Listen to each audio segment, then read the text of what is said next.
Welcome, guys, and welcome back to the Nabo Capital YouTube channel. It's a pleasure to have all of you here today. My lovely name is Steve Mwangi, or ukipenda Uncle Mwash on TikTok and Instagram. And today, Mwash puts Pius on the hot seat. Pius, how are you? Good, man. Nice to see you. Nice to see you. And nice to be here, to be on the hot seat. Exactly. So today, Pius, Yeah. we're tackling the whole idea of wealth management, because ideally we feel like wealth management is not moving at the current pace that the Gen Zs are moving at, right? You will consult Gen Zs and you will feel like the whole traditional investment and management thing they're feeling like it's a bit too slow for the fast-paced society that we're living in. So yes, we're going to be diving in, and I hope you're excited. I'm very excited. Yeah? And I'm here to learn too. Okay. Yes, True. Because I'm not a Gen Z. Uh-huh. I believe I have a lot to learn from you. Definitely. So I'd just like us to dive in. And the whole idea is, in your opinion, do you feel like traditional wealth management is slower compared to what Gen Zs are expecting right now? I think first of all, we need to define what is traditional True. investment. Yeah. Traditional investment from the world I come from Yeah. is basically investing in your cash in the bank, Yes. treasury bills, treasury bonds, Yeah. and some equities in Yeah. the stock market. True. That's traditional investment. Yeah. Do we have the same understanding? I believe we do. Yeah. Because then that lays the foundation Yeah. of our conversation. So we are saying they are too slow for the Gen Zs. Yes. I think let's start. Each investment is about risk. And risk in, if I may use an analogy, it's how fast you want to grow. Yeah. The faster you want to grow, the higher the risk. True. I like using this analogy. That's true.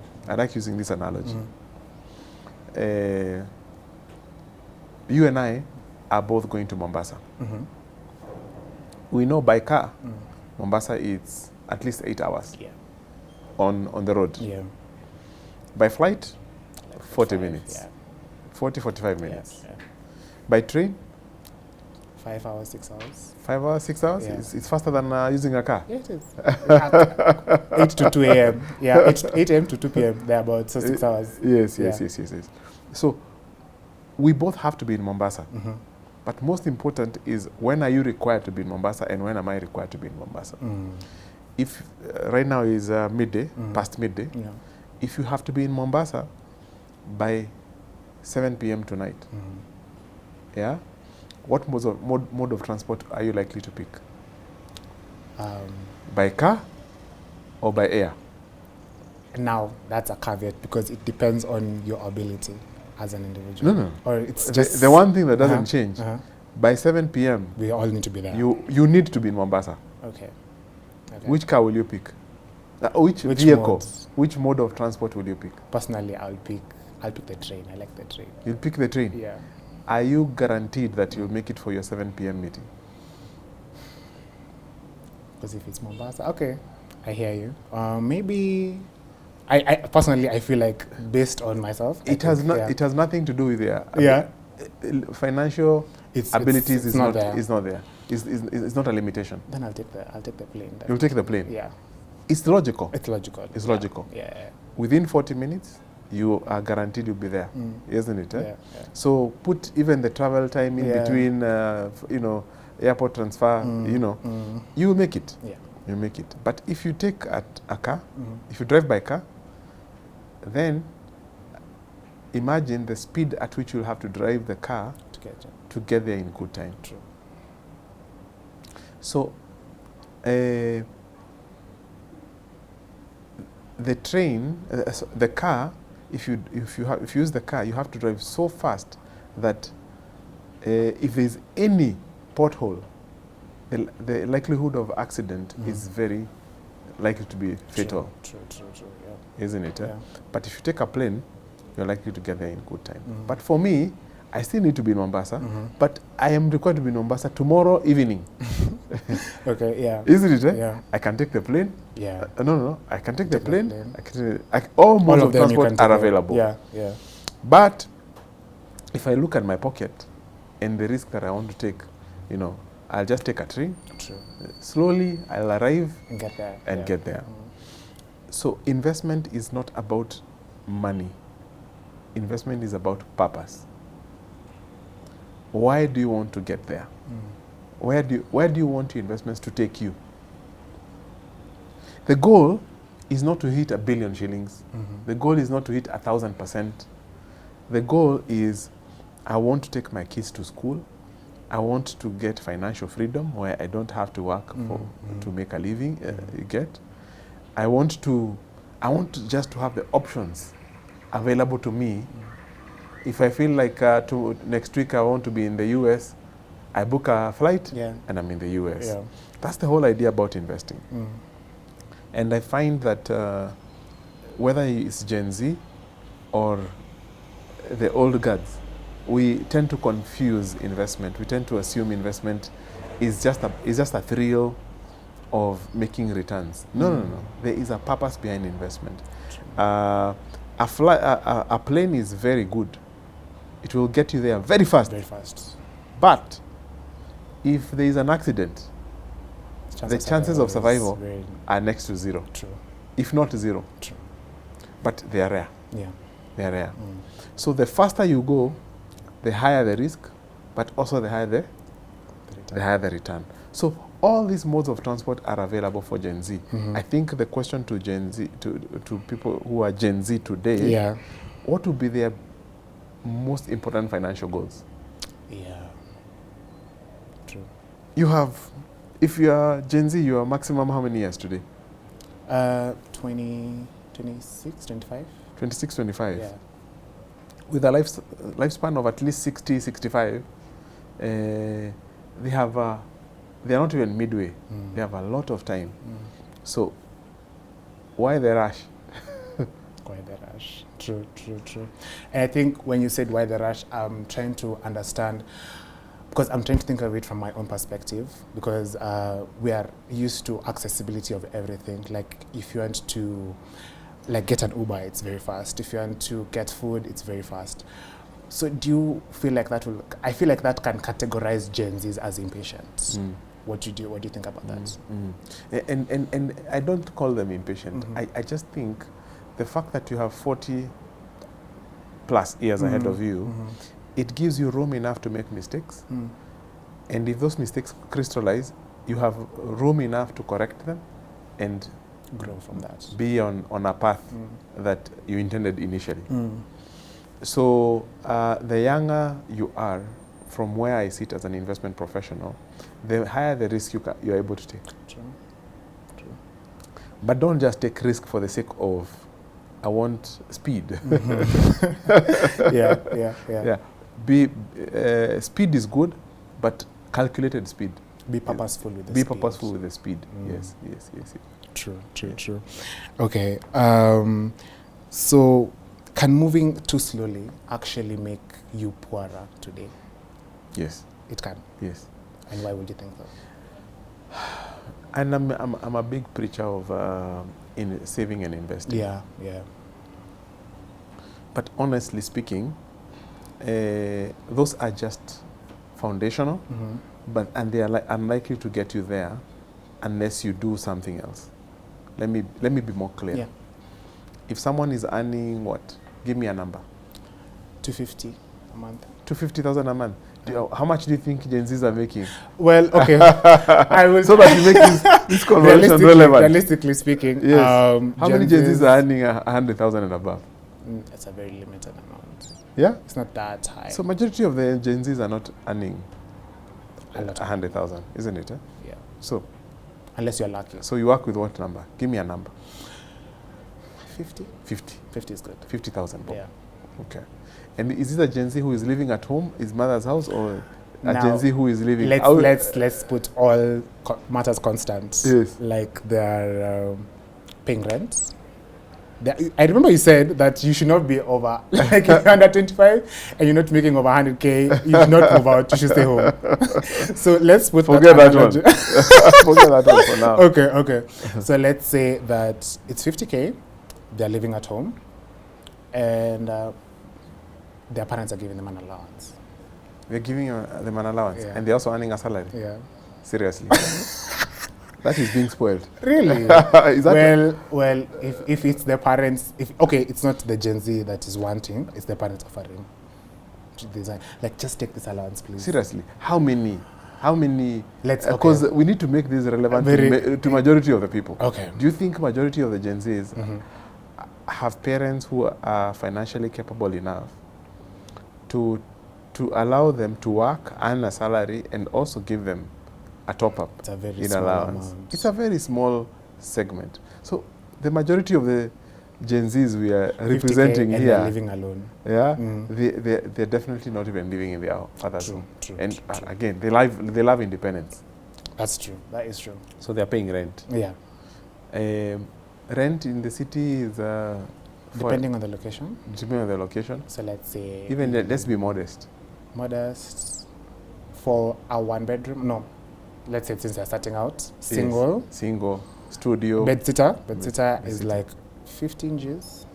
15,000. 15, yeah. 15,000. And the 50, is it net of tax or gross of tax? Whenever you hear net of tax, you just like, hey, wrap it up. Because true. Okay, let's say this 50 is basic actually. It's So- basic 50 so after tax. After tax is probably 30 something. Let's even, without doing any mental math, Yeah. let's say it's 35. Okay, So remove 15, that's 20. that's 20. So the probability, even if they saved half of that, 10K, yeah, in 1 year, 10K will be 120,000 bob, Yeah. without interest. Mm. In 10 years, 120 Times 10. times 10 Yeah. will be 1.2 million. When will this person ever become a billionaire? If the breakthrough is to become a billionaire. The ceiling has been raised upon you. Stand up. Yeah. Mm. Even let's 100 million, to be a million, a So millionaire in okay. dollars. Like dollars. In dollars, that's 130 It's 100. million. Oh. Yeah. It will take them a long time, and most likely, Yeah. many of them will never reach there. Not even most. We can say it categorically, majority of them will never get there. So, when we say pay yourself first, it's a basic starting point, Yeah. but that's not the magic. So, what do you do with the 120 that you save in a year? If you put it in the bank, it will be earning too slow, Very too. Yeah. Very slow. because you'll be getting the lowest return you can get. Money market next still will not be enough. But when you get to equities, common stock. Yeah. The other day, KPLC was going, just 3-4 years ago, Yeah. it was going for 1 shilling and 40 cents. 1 shilling and 40 cents. Now it's at 17 shillings. Okay. So if it was a smart Gen Z at the time, Yep. could So have jumped in. 100,000 would have grown almost 17 times. Yeah. That's already 1.7. True. 1 million shillings would have 17.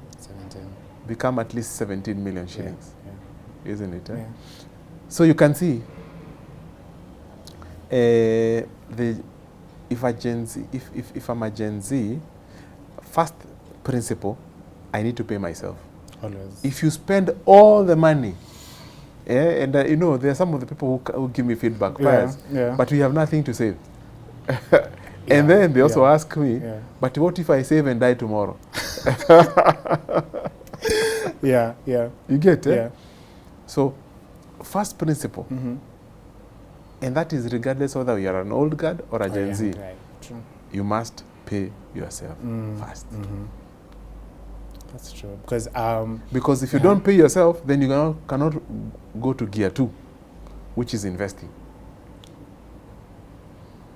clarify paying yourself first. Paying yourself first is, so this person who is earning 50,000 bob, out of this 50,000 bob, besides paying government taxes and paying the landlord, how much do they remain with that is theirs? After everything. After paying everybody else. Yeah. And when I say pay first, you say don't pay them first until you pay yourself first. Okay. You get, huh? Yeah. If this person who is earning 50,000 bob, they start by paying themselves first at least 5 to 10,000 bob every month.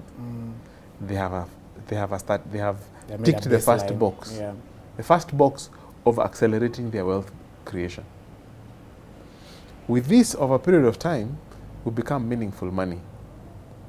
So, if you are 25, by the time you are 35, you've already saved for 10 years. True. So you already you've broken into millionaire bracket. Now, the power of 1 million is very different from the power of 100,000.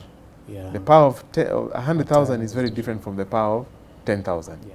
So when they are at 1 million and they find an opportunity like what we just discussed, KPLC. Yeah? They're like, hey, I buy this thing, it goes up 17 times. They've moved from 1 million to 17 million away from their salary. There is a complete disconnect with the 50,000 that they've been earning. Yeah. Okay. You get it? I get. Now, the power of 17 million is very different from the power of 1 million. True. So there's that gap in power, like it continues increasing. Absolutely. Yeah. So initially, wealth creation feels very slow. Definitely, yeah. But then at some point, it hits something you call a hockey stick curve. It just curves and grows very sharply. Because somebody with so if we invest we both invest in the same opportunity that grows 3 times. It moves from 10 bob to 30 bob. If you put in 1 million and I put in 100 million, your million becomes what? Becomes, I think, 3 million. 3 million, yeah. My 100 million becomes 300 300 million. Can you just see how the gap widens? True. True, it does, yeah. So capital creates more capital. So the first and foremost, Gen Zs must understand one thing. There are laws that cannot be defied.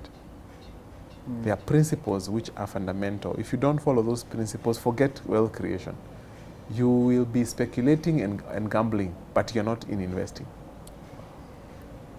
I like how you said gambling because I think currently there's an obsession when it comes to gambling in that you want to access, I mean, like if you hear like you put in an order, like the bet, and then you have a chance of it growing like times 100. So you get very motivated so fast.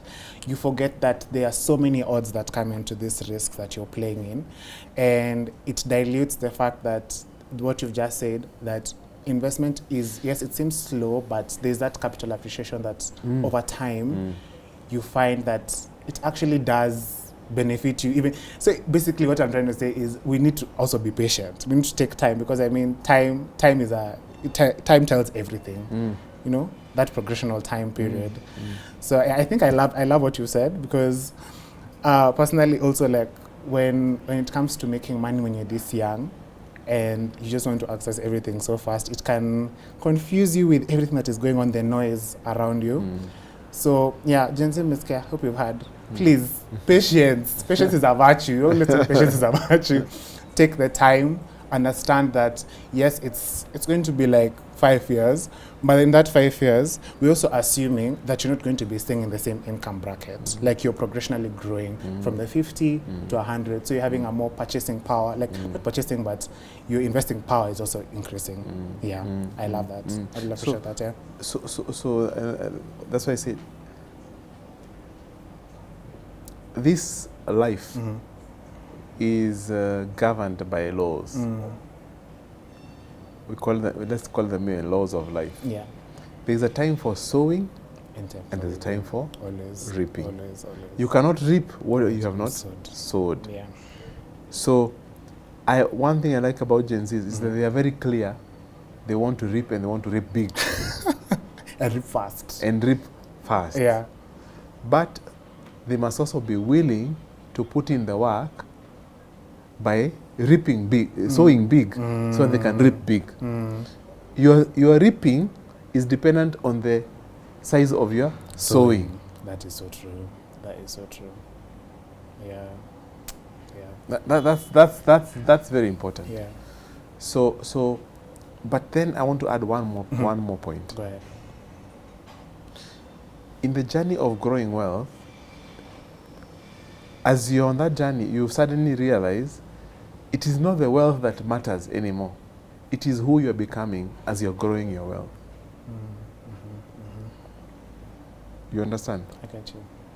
When you start going to the gym, you were like, hey, Bana, I've seen people with six-pack. I want, this is the, I have, like this. yes, Yeah. you get it. Yeah. So you go there with a mindset of, hey, I want to look like this. I want to look like this. I want to look like this. But when you start that journey of going to the gym, over a long period of time, you realize it is not that picture that is important, like who you are becoming. Because suddenly, you start being very careful what you eat. You become disciplined on You your become time. disciplined on your time for sleeping. Waking up. Yeah. So it starts affecting so many other things True. that you realize I'm a better person than the guy who began this journey. That is so true. So my most important message to Gen Z is that we will all become billionaires, fine, if we put in the work. Yeah. But what will be important when we all are billionaires is who will we have become? Will we have become better people, better human beings? Will we have become better sons, better colleagues? True. Or will we have become spoiled human beings? Yeah. I think that's where the matter really is. Yes. Thank you. Yeah. I really strongly believe in that, because you have to be also cautious and purposeful. As you said, you have to be purposeful in the things you're doing every single time, even when it comes to money. So are you purposeful in, yes, I have this goal, but what am I becoming internally? Like that internal progression. Because even when it comes to like the gym, I love how you use the gym, because I started the gym like a month ago. And it has built my consistency and my discipline. Yes. So, and you can also attribute those facts into other aspects of your life. Yeah, I hear that. Yeah. So moving on now, I want us to tackle more into the internet side of things, because I know you're aware that people are making money on the internet. I personally can attribute to making money through content. And it's an amazing, beautiful thing being 22 and you're making money from content. So this whole idea of, and I'm sure you're aware of all the avenues people making money, like through crypto. People are building AI agents and they're selling them. So all these different aspects. First of all, I'd just like to hear from you. Like, has the internet created a completely different way of building wealth, of how wealth is being built? I think one big advantage that Gen Zs have is the opportunity at hand. Today, my son, while he is still in school, he has a better opportunity to become a millionaire in dollars before they finish school. True. Yeah. Because we are no longer just a village. We are no longer just a country. We can access anybody anywhere in the world. You can sell your products from here to everywhere in the world. Yeah. So I think the universe of opportunity has expanded exponentially. Then we have technology that is accelerating everything. With the introduction of AI, things that needed very specialized skills can now be done by people, by a common person like you and I. Being able to do coding was a big thing. And you know, not even back, just the other day. Okay, yeah. But today, me as a CEO, I actually don't need to ask someone to code it for me. Because I can speak in human language and get the output that I want. Because the issue is not coding, it's the output of the coding that is important to me and to the customer. So I think that is one of the opportunities that Gen Zs have to accelerate their wealth creation journey. So just bouncing on off what you said, in the terms of that opportunities we have and the knowledge that we're getting, do you feel like financial institutions are are they doing a good job in trying to understand the digital opportunities that are out there? Because personally for me, I can see on the avenue that yes, I'm a Gen Z, yes, I have access to all these opportunities, But when I go to a traditional investor or a traditional advisor, for example, and maybe mention to them that about AI, do you feel like there's an uncomfortable conversation that people normally have when it comes to that, ideally? I think there's a struggle. Yeah, there is. There's a struggle between the past and the future. The past institutions, people made money through corporate branding. You are EABL, you are Toyota, you are a big brand. That's how people made money. Going forward, it seems the biggest personal brands will be the biggest drivers of value creation. True. You can literally make money without any capital now. Yeah, and I think Elon Musk is really leading in this new era of creating wealth. It's not, just the other day he floated SpaceX IPO, isn't it? And sold it for crazy valuation. True. That an investment professional like me, who has been trained to be able to identify opportunities, it's mind-boggling the valuation at which the IPO was at. And guess what? It was a success, and not just a success. The thing went up significantly. It doesn't make sense. So I think organizations and professionals who have benefited in the past regime have to do a lot to first of all, say, humble themselves. I really don't know nothing, and I have to embrace a new future. Otherwise, they will be left behind. I think the biggest institutions of the past decade are likely to be very different in the next decade. And what would you advise these traditional investors, advisors, on how they can catch up to where we are at right now? Because I feel like there's just always a discourse. As you said, it's a struggle. What's an advice you can give to someone who's watching and they're a traditional advisor and they feel like this thing is just a wave that will come and go? I think one, we have to be open-minded, and we have to accept that we do not know everything. And we are entering into an era that all of us are grappling to understand. Most important is that we should not be left behind, or we should not be bystanders in that era of value creation. So if you're a doubting Thomas, how do you navigate through that? True. I like saying, just put 5% of your portfolio in that thing that you're not sure about. And take the risk and see how it's going to progress. Just say, even 1% of my portfolio, I'm putting in this thing. I don't believe it, but it seems to have its own momentum. It has its own life, and there's a possibility I could miss big time. I remember having a conversation with someone when Bitcoin was at $4,000. And this guy was telling me Bitcoin will hit $100,000. And I could not see the path to $100,000. And I asked, is Bitcoin an asset or is it a currency? And we couldn't settle on what it is. So I actually stayed out, and I missed the whole ride to 120,000. So if you are sharp then and you're like, let me just take this and do it, who knows what could have happened? I think we overestimate our intelligence.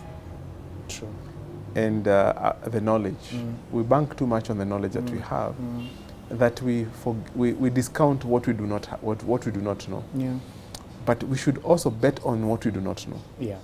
And for me, how you bet on what you do not understand or not know, especially where we are in, is just to participate in the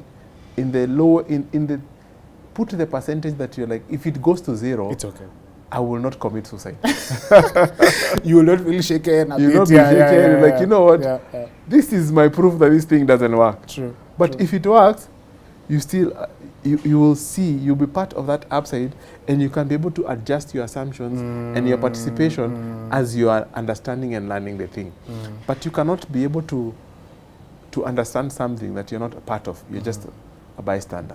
You know, Yeah. we are very now it's a football season, Yeah. World Cup. Yeah. There are many people who are just watching, and they are like trying to correct the people who are on the pitch. The guy who is on the pitch is the guy who really The one who knows what they're doing. Yeah, his legs are tired. Yeah. You know. Yeah. It's hard. Yeah. True. I hear you. I hear you. So finally, in the whole aspect of traditional investing, how can they compete right now in the current digital economy that we are living in? Who compete? The traditional investors, financial advisors. How can they compete in the current digital economy that we are living in? I don't think where we are going is going to completely abolish where we are coming from. Definitely. Where we are going is actually we are going to have new asset classes that complement what we've always called the traditional. You know, so like for example, cash will always be always, there. Yeah. Cash is king. Yes, Yeah. cash is king. Cash is king. Yeah. Bonds and treasury bills will always be there. But we have new new asset classes, digital assets. Those are now the new asset classes that we need to embrace, and they need to have a place in our asset allocation or in our investment journey, because they are growing faster than all the other assets. Now, is a question of now, what will you be leaning on? Will you be more on the traditional side, or will you be more on the? But you can't lean on one. You have to blend. I believe you have to blend both of them. You have to blend. You have to blend, and so it's just will you be biased in favor of the traditional asset, okay, yeah. or will you be biased in favor of the new new assets? And it really depends on your circumstances. Yeah, if you're a Gen Z and you have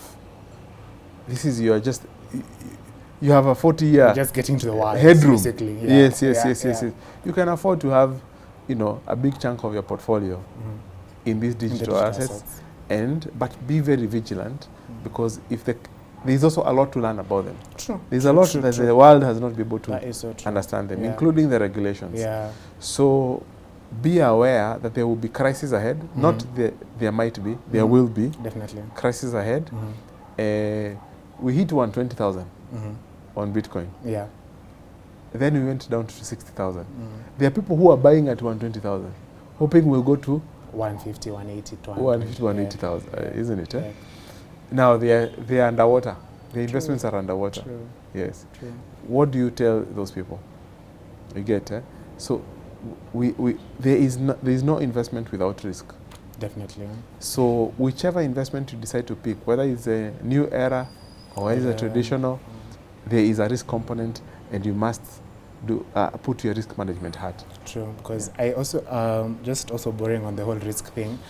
Ideally, when a client comes to Noble Capital and you ask them what is your risk profile, like it's very important, even you as a Gen Z investor, to think about, are you able to take up Bitcoin going down to 60,000? Yes. If you can't, please look for something alternative, because taribu and it not look good at all. Yes. So yeah, the risk profile is very important, and I definitely agree with you on that. Now we've moved from the internet. The internet is amazing. I love the internet. I love being on the internet. But now moving on into the whole aspect of, we're making money so fast. Is it dangerous? Is it? I mean, the risk profiles are there. The risk components are there. How dangerous is fast money in your opinion? Fast money is dangerous. Very, very. Yeah. In fact, I think there's a study or studies that have been done. The people who've had windfalls, they won a lottery, millions of dollars, and the outcome has been consistent. None of them. They always squander that money. None of them still holds on to that wealth. Yeah. So then we have to ask ourselves a different question. Yeah. Is there more to making money than just having a huge bank balance or a huge portfolio balance? And clearly there is. There is. And it comes down to what I was telling you. In my investment journey, yeah, the last 20 plus years, every shilling that I've invested, every dollar that I've invested, whether it has made money or lost money, has come back consistently with lessons. True. I have learned something. For example, what have you learned? For example, when I invested in Safaricom, the initial IPO. Not even the initial IPO. After the IPO, there's a time we did research on Safaricom. We were convinced it was going to be the best investment in the country. And we put in a lot of money, a couple of billions. And then Airtel entered the market. And they undercut. They shook the market. And they really shook the market. I think they undercut Safaricom by 67%. Oh, okay. And Safaricom had to respond or lose market share. Yeah. So they also reduced their prices significantly. We were somewhere, I think, around 8 shillings per minute. We went to under 2 shillings. 2 shillings. Oh, that is true, yeah. And 2 shillings per minute. Yeah. That is money that was meant to flow to shareholders, but is now was suddenly diverted to consumers. True. You get it? True. So we sold our shares and made a loss of 160 million shillings. A loss. A loss. A loss. Oh. And that taught me a lesson that investment is not a straight line. The assumptions which you go into an investment can change along the way. And if they change, you should not be sentimental about it. You should make decision very quickly. There's a time that comes that you must cut your losses. Always. So that was a big lesson for me. Yeah. It pained me, and I've never forgotten. But I learned an important. I have never struggled with cutting losses ever since. Really? Yes. In my personal portfolio and in the things that I manage. Yeah. So that's a big lesson for any experienced investor. Must have the guts to cut losses. Even when you've made money, there are lessons that we have learned. True. So anyway, the point is, I'm not the guy who started investing. I'm a different person. What you're because talking about, I have been growing. Yeah. And therefore, even if someone says, or there's an announcement tomorrow, it's all over headlines. Piers hits a jackpot of 10 billion, something. Yeah. You know, it will not cause me sleepless nights. I will not go crazy because I have a lot of money, and I will not change. I'll be just the guy you see here. Because money can't affect me anymore. Yeah. You get it? Because I have grown consistently. Now, if you make money through a windfall, and yesterday you are in poverty, and tomorrow you're a multi-millionaire, you're most likely to fall. Wow. Why would you say that? Because you've not touched that kind of money before. Your character has not been developed. It has been developed over time. It's like instant character development like this. I had a story. Yeah. There's this guy when Centum was building Two Rivers. Okay. Two Rivers affected the land prices in that vicinity, including Ruaka. Yeah. People in Ruaka was a shags. Ruaka was up country. And there are people there who have never touched 100,000 shillings. Cash. Or like in amount. Yes, they never come across a bank balance of 100,000 shillings. Yeah. And there is this guy I was being told about. He had a quarter of an acre inherited and sold for 80 million shillings. Okay. The guy disappeared from that neighborhood. Instant. And the next time he was seen is after he had lost the entire 80 million shillings. As in, his bank balance had normalized. Yeah, true. So I understood something. Each one of us, we have inbuilt capacity of what we can manage. Where you are, is exactly what you can manage. Okay. And I think is it almost like living, yeah. And if you're hit by a windfall, you have to be out of character for some time, and that money will disappear until you normalize back to your normal bank balance. You have to, because your character cannot cope with that. Yeah. The whole character thing it's hitting me because I'm also reflecting on my end. I remember the first time I made money through content, through brand deals. It was like, I think it was around 30 G's. It landed in my account. I was shaking. I was literally shaking. I was like, okay, this 30G has entered my account. What am I going to do with it? I had planned to do this. I planned to do this. Then I even went to my mom and I asked her, hey, mom, I've seen I've been paid. What should I do? And I think that's the beauty now of being a Gen Z and having the other generation's influence, because she's like, first of all, calm down. The money is in your account. It's not going anywhere. What are you going to do with it? Are you going to go off and go out and do all this, or are you going to be purposeful with the money you're building, like you've already had? And I think this will also build to my next question, in that when, like, for example, you mentioned like Bitcoin hitting 60,000, like when it fluctuates like that, why do young people normally panic when there is a crash in the markets? Like, they're always like, okay, like, let me remove my money, please, please, please. I don't need to stay there. Why do you feel like there's something like that happens? Because their character is not yet developed. I know. Because there's that projection, character development that has to happen. Yeah. You talk to any billionaire. They will tell you stories of losses and how they survived and how they bounced back and how they've grown through those losses. It's interesting. We actually don't grow through abundance. We actually go through growth. Our greatest growth comes during adversity. Okay. So the reason why Gen Zs may feel anxious during volatile times is because their character is being developed. So they've got to go through the depressions. Yeah. True. Yes. Until they're like, oh, but this money should not affect me emotionally anymore. That is so true. Yeah. And I don't know and why. And that's the point. Money has something like that. I think even anytime you get like your salary, you feel happy, you're excited. The transaction has landed, the balance is up. Yeah. But then you're like, okay, you have to emotionally regulate yourself. And as you said, I love the whole character development thing because I think I've also gone through it. Yes. And I'm reflecting, I'm like, yeah, true. Pius is saying something so true that you have to let time take its course.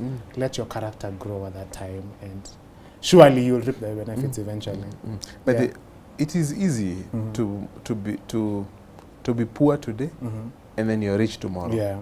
Or by end of the year. Yeah. That's easy. Yeah. That's the easy part. The hard part is who you really become. Yeah. Can you match that? Can your wisdom, you get it? Can your character match that? When Chase Bank went down, I was sitting on a table with, we were 6 of us. And I asked around the table, how much did you lose? Each one of them. Combined on that table was 10B. We were 6. Wow. And I was the only one coming from an institution. Okay. The rest had put individual money. Okay. But something struck me. Yeah. I was the saddest guy on that table. They were all smiling. They were all talking. They were having a cup of tea and mandazi. And I said, how is it possible that you can actually lose a couple of billions and just be comfortable and just be happy and just still have a smile on your face? Have a smile on your face. Yeah. And I there's something different about these guys, and that is why they are multi-billionaires. And comes from within. It is something that is developed over time. True. Over time.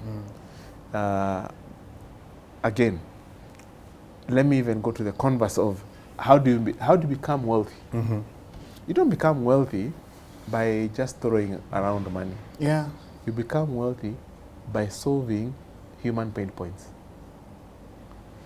And your wealth, the level of wealth that you'll make, is proportional to the magnitude of the problem that you're solving. The wealth that, please repeat that. The size of wealth you'll create is directly proportional to the magnitude of the problem that you're solving. Unpack that statement. Unpack that statement. Let me give an example. Which is the wealthiest institution in East and Central Africa today? East and Central Africa? Safaricom. True. I hadn't thought of that. I don't know why my mind went to ABL. Even talk about equity and talk about Yeah. Safaricom. True, Isn't true, it? true, Eh? true. Let's start with Equity Bank. Equity Bank was a bank, a building society that had even gone insolvent over 20 years ago. Now is the most profitable bank in East and Central Africa. But how did they become very wealthy? They became very wealthy because they identified a very big problem. True.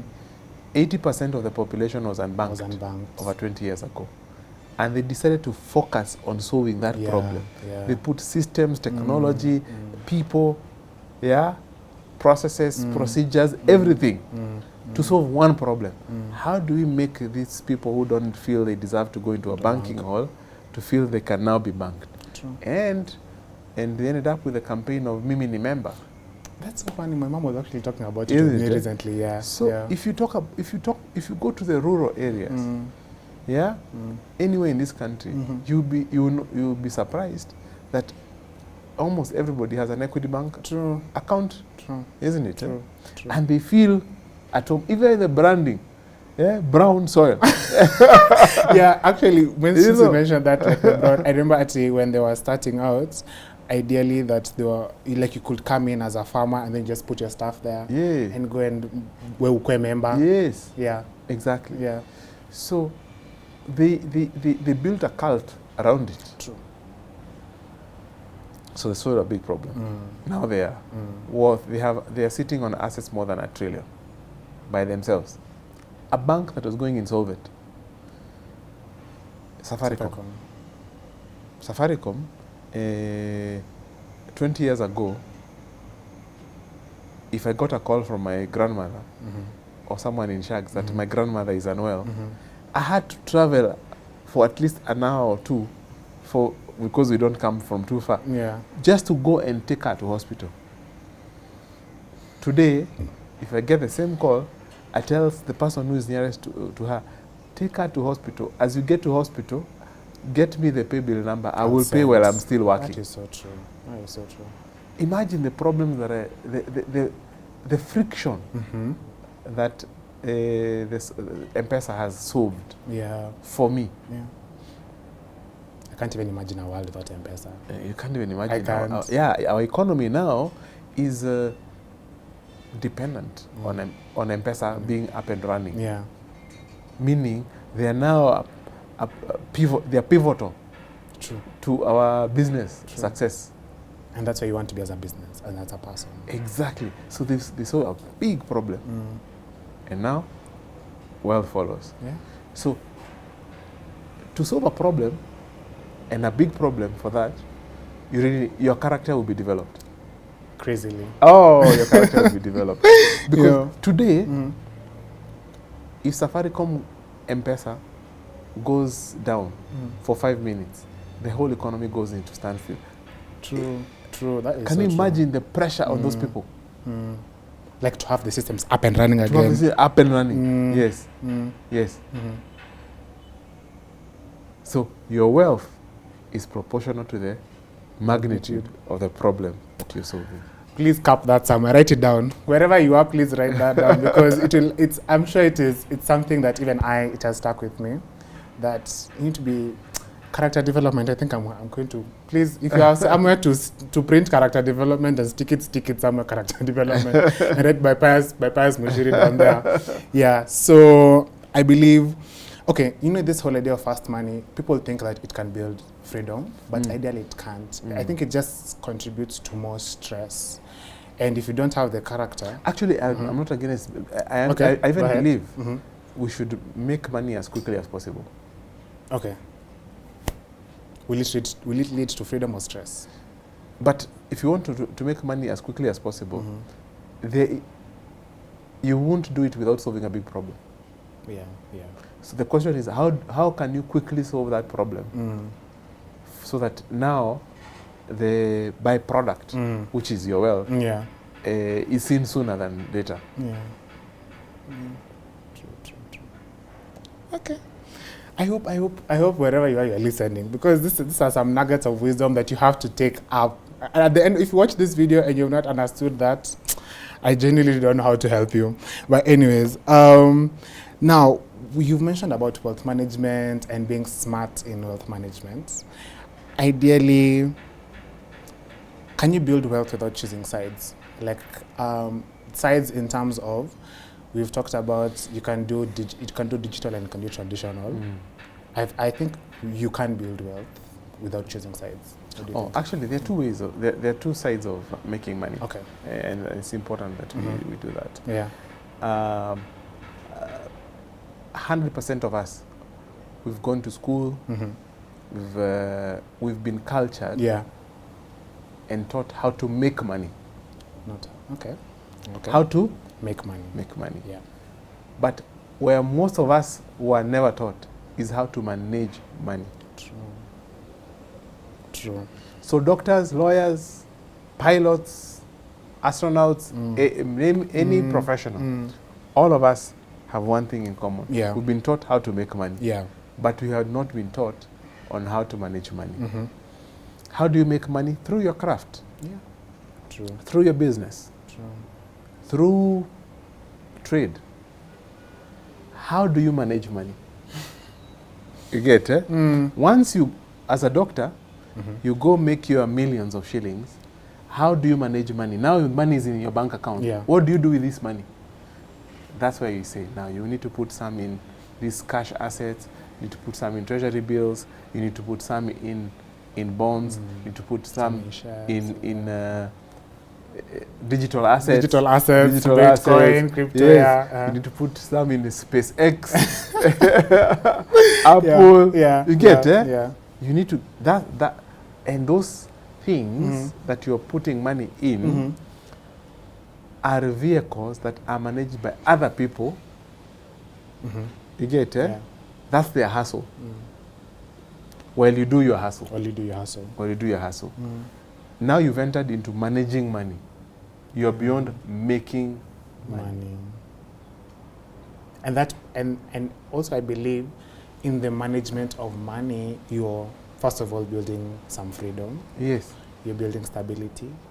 And and that's why I said making money involves you. Yeah. Managing money involves other people. You can't make and manage your own money. You can't have both. If you have both, you'll struggle. One of them will fail. You get it? So we make money through our careers. We manage money through these investment vehicles that we are saying. Yeah. Because your money can't just sit in the bank. Yeah.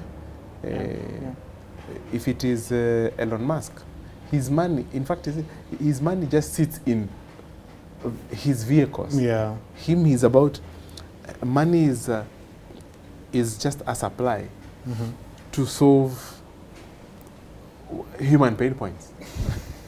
That's how he sees it. True. Yeah. That's how he sees it. So for us too, the issue is not how can we make money fast. Is also how do we manage so that we can hold on to that wealth for generations. Yeah, that is so true. So, okay, ideally, this whole idea of, I think at least we talked about the stability and speed of fast money. So, ideally, what would a modern Gen Z portfolio actually look like? How would you advise a modern Gen Z portfolio given the years of wealth of experience that you have, how would you advise a Gen Z's portfolio to, let's not say traditionally, but ideally look like? I think first and foremost, when I think about a Gen Z, and I think about my children today who are Gen Zs, their portfolio should be global, not Kenyan, and not African. Okay. Why? Because we are living in a global society now, where global assets are accessed easily. If I look at where most wealth has been created, it's not here. Yeah. It's been created outside in bigger economies. Why fix yourself in a $130 billion economy? You get it? I want to be part of a multi-trillion dollar economy. Your chances of becoming a billionaire in dollars are much higher in a $1 trillion economy than being in a billion, in a 100 billion economy. Yeah. Are we together? Yeah. So one big determinant of how you grow your wealth is the stage that you're playing. Yes. So the stage should not be local, it should be global. Elevate yourself. Elevate. But remember, for you to participate in any stage, you must be paying yourself first. Don't forget. Pay yourself first. Yeah. Then where do you apply? So participate in both local and global. Okay? Yeah. So I would make sure that locally I have a money market fund. Yeah. Let me be radical. My bank account will just be purely for transactions. Don't let money stay in the bank. Don't let money stay in the bank. It's the lowest earning asset. True. But I can be in a money market fund where the risk is lower, but also a higher return. There are returns as well. Return. Yeah. So I would definitely have a money market. That's a baseline. And that can be both local and international and global. True. And then the next thing is, me as a Gen Z, the greatest shortcoming as a Gen Z is that I don't have cash flows. Okay. I don't have cash flows. Yes. The only thing that I have is my credentials. I'm just my certificates. I have not started really making money. So how do I set myself up in such a way that in the next 10 years, I can be having a couple of millions of shillings coming into my bank account while I'm sleeping? True. So that's where the fixed assets would come in. Bonds and treasury bills. Again, both local and international. Yeah. So if you put in a million shillings, that is earning 15%, that's 150 every year. Then you remove taxes. If you keep on doing that, you will soon have cash flows just checking in. Yes. And cash is king, remember? Always. Yes. And then those two will not make you rich. Yeah, they're just ground level. Assuring you. Yeah. Then now I get to the exciting part. Then I go to the equities. Shares, get shares. Yes. International, local, yeah. Local and global. Put money in local and global equities. Yeah. Apple has been one of the fastest growing companies in the world. Yeah. Nvidia has been another fastest growing company in the world. Yeah. And the list is endless. You should not miss being in vehicles like those ones. True. Make sure you have at least $1 in the vehicles in the world that are creating wealth the fastest. Now, that is where your $1, or your $10, or your $1,000 could easily become $1 million. Yeah. And completely separate you with your peers. True. And then the digital assets that are now coming into play. I would put a small amount, up to 5%. Based on your risk. Depending on the risk profile. Yeah. All right. We're coming to a close, and I'd just like to now. No, you're a very firm preacher and believer of financial freedom. Yeah. And I love how you continue emphasize about financial freedom, despite or regardless of the age you are at. So, ideally, what skills will matter most for building wealth in the next 10 years?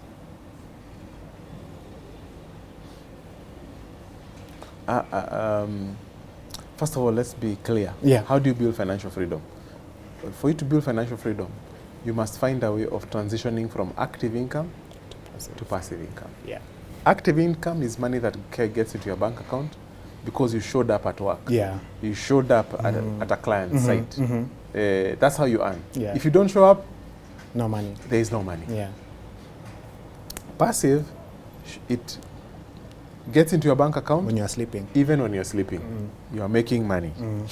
So you must find how you transition Into that. into passive Yeah. income. It's Yeah. like you have to retire yourself. Okay. Yeah, True. you retire yourself. Mhm. Again, I like giving analogies. Yeah. Go ahead. I have a newborn baby. Uh-huh. She just turned 6 months. Oh, congratulations. Thank you. Yeah. When we started with her, she was fully on milk. Now she's The small She's mashy eating. foods. Yeah. by the next 6 months, she will be completely off milk, Yeah. meaning she's weaned off. But can you imagine if you were never weaned off? You would still be on milk. True. So when we depend on our salaries Yeah. and our businesses to provide for our families, we are like adults who are still dependent on milk. You have not been weaned off that. You have never weaned off. So we have to wean ourselves off. That's the objective to achieve financial freedom. Yeah. So when you're fully reliant, everything that you live on, your lifestyle is funded by passive income, True. then you've achieved a status that we call financial freedom. Okay. Even if you still have work, Yeah. if you go to work, your boss insults you, and your boss doesn't seem to have good vibes with you, Uh-huh. you can say, boss, thank Chonjo. you, Chonjo. adios, Yeah. it's been real, Mm. but tomorrow, I'm not here. Yeah. You get it? Yeah. That's freedom. True. That's freedom. Yeah. That's the status. That's what I understand as financial freedom. Now we can get to your question. Yeah. Yeah. What are the skills you will need now to get from active to passive? So you need to move from making money to managing money. Always. Now, managing money is, am I a good steward of the resources that check into my bank account every month? Now, who is a good steward? A good steward always pays themselves first. Always. If you are not ticking the box of paying yourself first, you already are missing a fundamental thing, because there will be no breakthrough for you. Forget passive income. Because passive income, the seed for passive income is the money that you pay yourself. Yeah. That's how you grow it. That's how you grow it. Yeah. Yes. Now, the second thing in managing money is looking for finding a good money manager Yeah. to be your partner. Yeah. Yeah. And to work with you in that To journey. work with you in that journey. You're a lawyer, you're a doctor, you're an astronaut, you're even a socialite. An influencer, yeah. Influencer, Yeah. whatever. Yeah. You have something that keeps you busy from 8 to 5 every day at minimum. At minimum, You need somebody else who wakes up every day in the morning and really thinks about growing your wealth. And that's where fund managers like Nabo Capital come in. Definitely. So choose a good fund manager. I remember, I'm a CFA charter holder. Yes. So I can do analysis, I can get to the depth of investing until I decide this is the company that's going to make money for us. But I'm the CEO. That's not what I do anymore. Yeah, true. So I had this preconceived idea that I could still manage my own portfolio. And guess what? I observed our customers were making more money than I was making on my portfolio. In fact, my portfolio was doing so badly because I just didn't have the time for it. Yeah. And you know, we agreed as a family, sell everything. Be a customer like everybody else. And from there, it's been really good. And your character developed. That was part of my character development. True. I love that. And by the way, yeah. do you know why people want to manage their own money? Because they still have a poverty mentality. Attract abundance. Yes. Attract abundance. Yes. Yeah. They still are poor in their mind. Yeah. You can have the money, but you're still poor in the mind. So you don't want to pay anybody else to help you. True. But there is, and anyway, let me say this. Go ahead. Wealth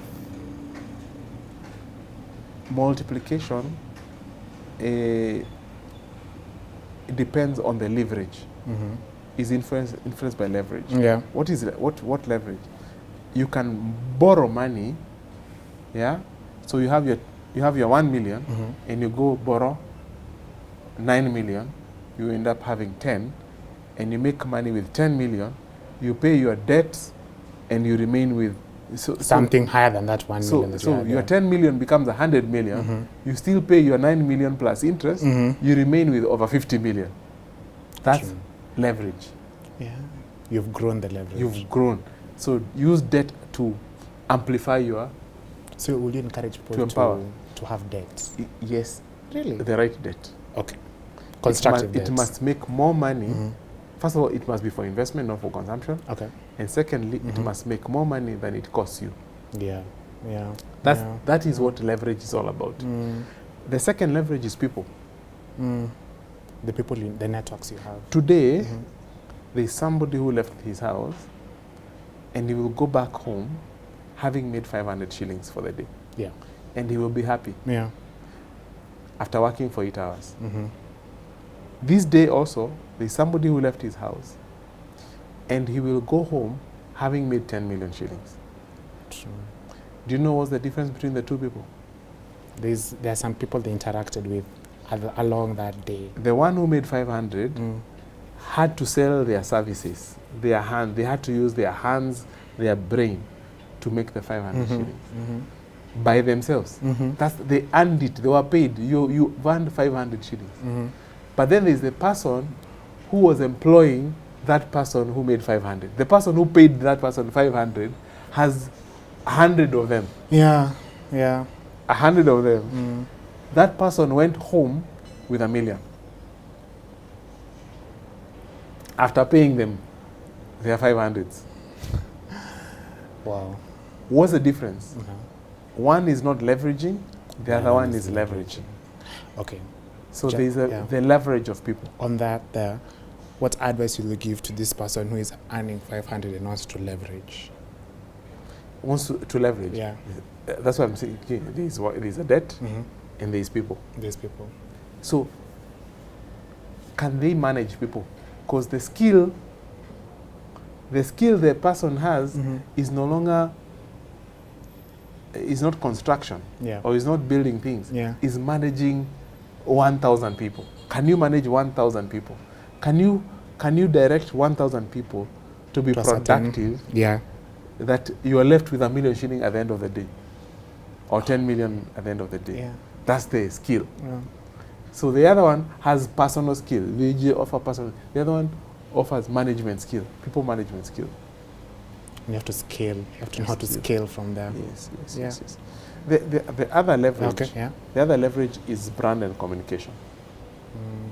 How you package yourself. How you package yourself. How you, just by showing up. You know. What's the name of this guy? This speaker. Vusi. Vusi is said to be the most expensive speaker in Africa. Really? Yeah. Okay. When he shows up, you have to cough up $30,000. Just for him. Just to show up. Is it $30,000 or I don't know, Yeah. but it's some good money. Yeah. I think it's more than $30,000. But that's his leverage, his brand. He's built a brand, and it is in people's mind that, hey, when this guy shows up, we are willing to cough up our profits for the whole month. You know. So those are three. Debts. So people. So. Three skills that these people should top should, three skills. Three skills. Uh-huh. You need to be a master in your craft. Okay. That's basic. People management skill is another important skill. And three, your brand and communication. True. Is another big thing. That's what makes you stand out. That's what makes you stand out. It opens doors for you. True. Yes, It does. yes, It yes. does. Yeah. So as we wrap up, what is one thing that Gen Zs should stop doing to achieve financial freedom?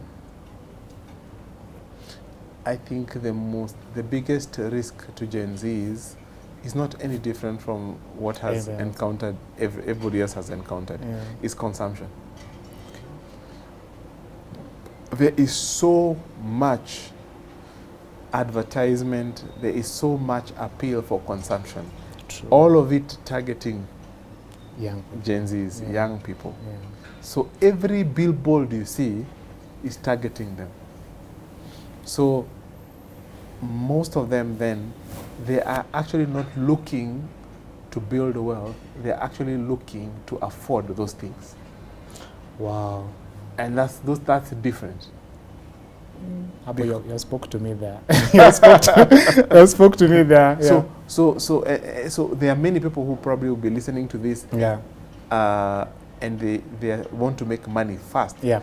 But the reason why they want to make money fast is because they want to drive a Rolls Royce. It's because they want to live in the biggest house.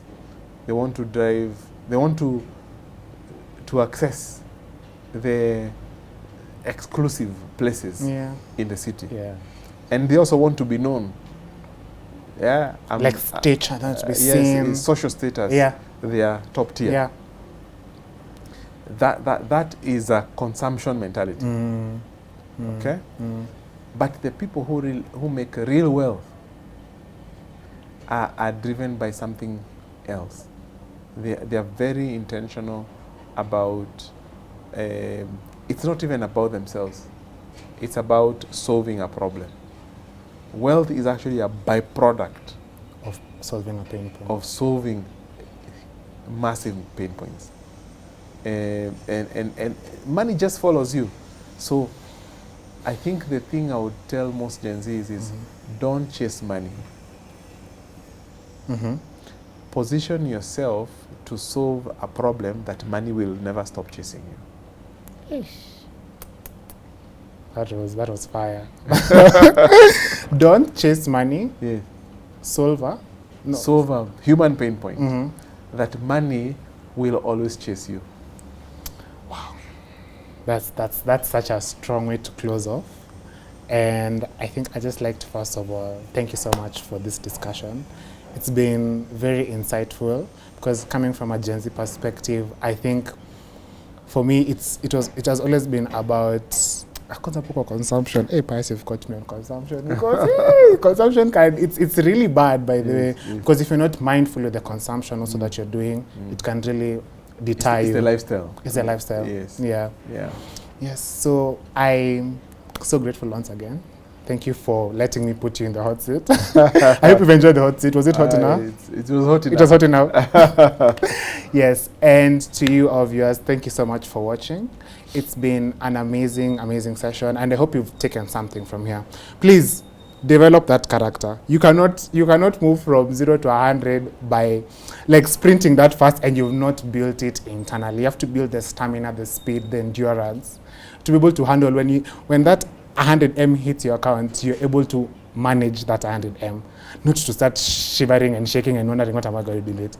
Yes. Anyways, thank you so much, and I'm wishing you, all of you, an amazing, amazing time ahead.